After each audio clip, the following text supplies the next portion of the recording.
Hai adik-adik semuanya, Assalamualaikum. Pada kesempatan kali ini akan dibahas tentang asam karboksilat.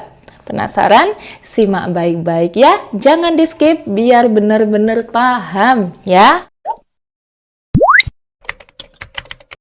Nah adik-adik, yang akan dibahas yang pertama adalah tentang asam karboksilat, kemudian disusul bahas tentang tata nama asam karboksilat. Simak ya.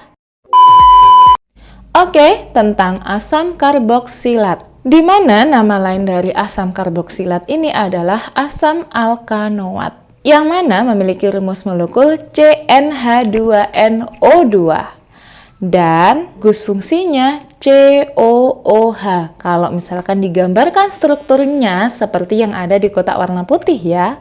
Nah adik-adik, kalau misalkan kalian lihat strukturnya, maka dapat disimpulkan bahwasanya asam karboksilat ini bersifat polar.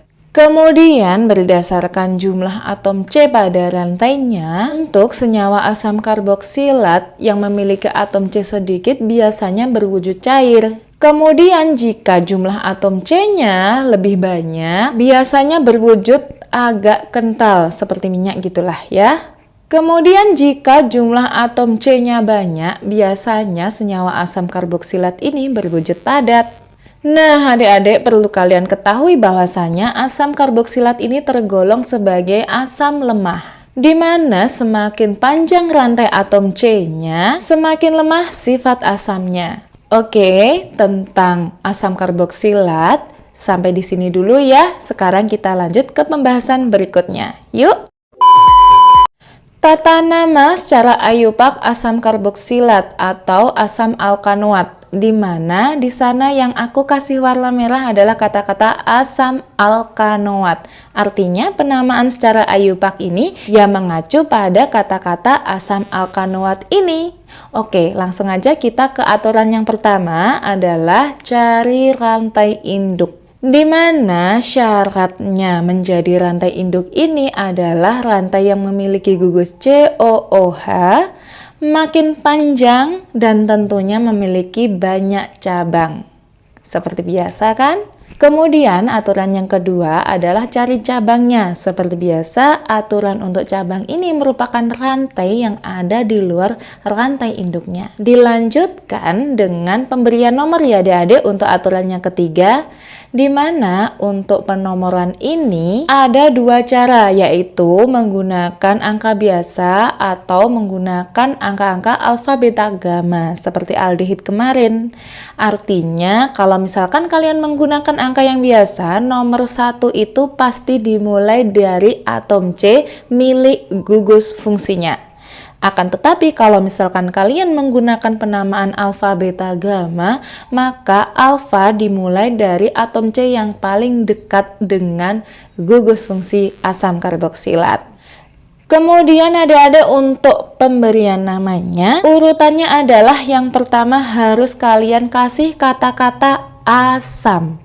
Ya, jangan lupa loh. Kemudian dilanjutkan dengan nomor cabangnya, lalu nama cabangnya, dimana kalau nama cabang seperti biasa harus urut abjad ya adik-adik. Kemudian dilanjutkan dengan nama rantai induknya. Karena tadi rantai induk aku bilang harus mengacu pada kata-kata asam alkanoat, maka di sini rantai induknya harus kalian akhiri dengan oat. Kemudian adik-adik aku ingatkan untuk penulisan namanya, nanti kalau misalkan huruf ketemu huruf jangan dikasih spasi. Dilanjutkan kalau angka ketemu angka kasih tanda koma. Selanjutnya kalau misalkan angka ketemu huruf atau sebaliknya nanti kasih tanda strip. Nah kalau kalian bingung langsung aja yuk kita ke contoh. Yuk. Oke adik-adik, ini adalah contoh soal yang pertama ya. Nah, langkah yang pertama adalah cari rantai induknya. Rantai induk harus mengandung gugus fungsi kan? Ini gugus fungsinya, berarti ini adalah rantai induknya. Kemudian langkah yang kedua adalah cari cabangnya. Terlihat di sana tidak ada rantai lain selain rantai induk, berarti dianggap tidak ada cabang. Selanjutnya beri nomor. Karena di sana tidak ada cabang, tidak usah diberi nomor juga tidak apa-apa ya adik-adik ya. Selanjutnya beri nama. Oke, karena atom C di dalam rantai induk ada 5, maka namanya adalah asam pentanoat. Ingat, diawali dengan kata-kata asam ya adik-adik. Oke, setelah kita menamai asam pentanoat, lanjut ke contoh yang kedua. Di sana ada senyawa yang lebih rumit ya adik-adik ya. Yang pertama adalah cari rantai induknya, di mana rantai induk harus mengandung gugus fungsi ya adik-adik. Berarti cari yang paling panjang dan paling banyak cabang. Berarti yang ini ya adik-adik ya. Selanjutnya cari cabangnya. Cabangnya ada yang ini, dan ini. Yang ini namanya metil, etil, metil, dan etil. Selanjutnya yang ketiga, beri nomor. Nomornya untuk nomor 1 dimulai dari atom C yang terkandung pada gugus fungsi. Selanjutnya 2, 3, 4, 5, 6, atau bisa menggunakan alfa beta gamma, di mana alfa dimulai dari atom C yang paling dekat dengan gugus fungsi. Berarti di sini ya, alfa, beta, gamma, delta, dan eta. Selanjutnya beri nama. Namanya kita mulai dari kata-kata asam. Kemudian etil dulu ya, dimana etilnya ada di nomor 2,3, karena ada 2 berarti di etil. Selanjutnya ada cabang metil di nomor 4 dan 5. Karena ada 2 berarti di metil. Karena jumlah atom C pada rantai induknya ada 6 berarti heksa. Karena di sana gus fungsinya asam karboksilat berarti harus diakhiri dengan kata owat.